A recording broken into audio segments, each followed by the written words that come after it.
The war in Ukraine goes on and on. For how long? I don't know. But Marcus Kolga is a senior fellow with Macdonald-Laurier Institute in Ottawa. He joins me right now. I put that question to you.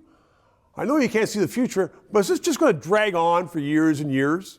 I'm not sure that it's going to drag on for years and years. Look, Vladimir Putin he's running out of weapons. He's unable to repair the weapons that he has. They're basically being held together by duct tape and dishwasher parts right now. His own troops, their morale is at an incredible low right now. The high death rate of people untrained being sent out there to be shot. They're being shot. They don't know why they're there, and they're fleeing. And so, this is the situation that Vladimir Putin finds him in. He's up against a Ukrainian army that is incredibly motivated.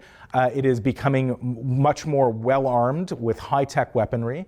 And I think that, if we continue to provide Ukraine the weapons that it needs, I think Ukraine has a real good chance of taking back a lot of the territory that Vladimir Putin took last February already, and perhaps even a real shot by the spring, perhaps the summer, of restoring its borders, 1991 borders, which means taking back Crimea. So then, should that happen, would the war be over, or do we have to sort of hope that somebody over there pushes Putin out? Putin will be out. I predict that Putin will be out by next fall. He doesn't have a year left in him. He is losing badly. The people around him, especially the Hawks, don't tolerate a loser and won't tolerate a loser.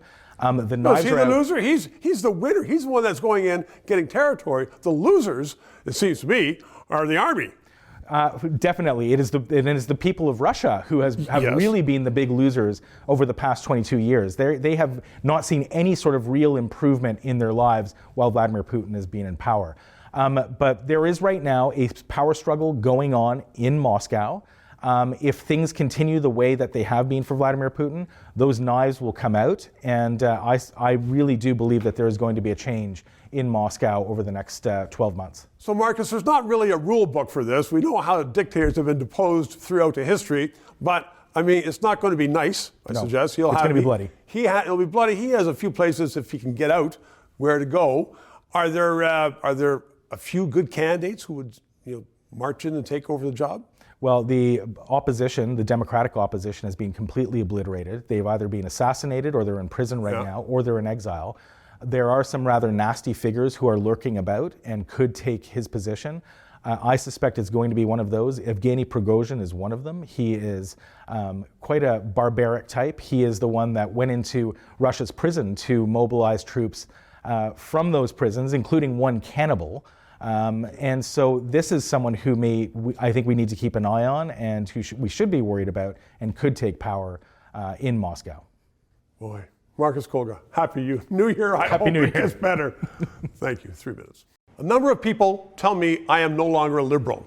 I am a liberal. And this station is not about liberal or conservative politics, nor about left or right politics. It is about efficient government and honest government, and getting the best way to help people in Canada. That is why we are not paid by the government, and that is why we're looking for your support.